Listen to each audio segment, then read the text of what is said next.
రేవంత్ రెడ్డికి strong counter ఇచ్చారు BRS working president KTR. తనను ఒక ఐటీ ఉద్యోగి అంటూ తక్కువ చేసి మాట్లాడొచ్చని అనుకునే వాళ్ళకి ఒకటే చెప్పదలుచుకున్నానని తెలిపారు. ఐటీ పరిశ్రమలో ఉండాలంటే నిజమైన ప్రతిభ, విద్య, అంకితభావం అనేవి చాలా అవసరమని చెప్పారు.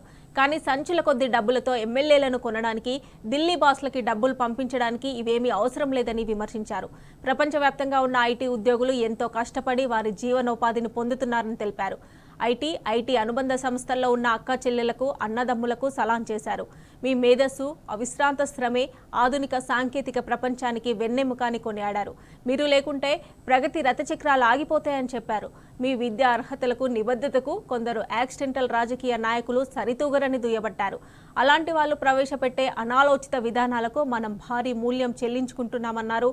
తన విద్యార్హతలు, ఉద్యోగ అనుభవం, ఐటీలో తన నేపథ్యం, ముఖ్యంగా ఐటీ రంగంలో ఉన్న ఉద్యోగులు తనకు ఎప్పటికీ గర్వకారణమని కేటీఆర్ తెలిపారు.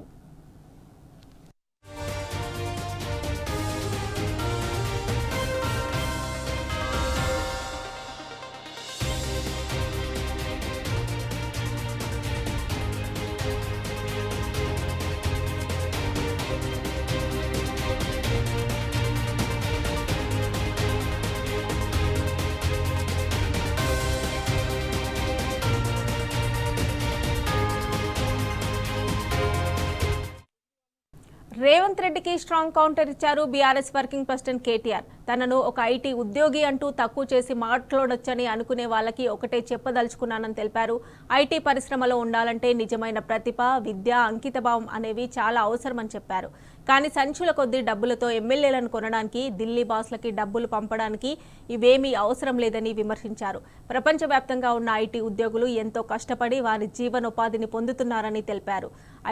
ఐటీ అనుబంధ సంస్థల్లో ఉన్న అక్క చెల్లెళ్లకు, అన్నదమ్ములకు సలాం చేశారు. మీ మేధస్సు, అవిశ్రాంత శ్రమే ఆధునిక సాంకేతిక ప్రపంచానికి వెన్నెముకని కొనియాడారు.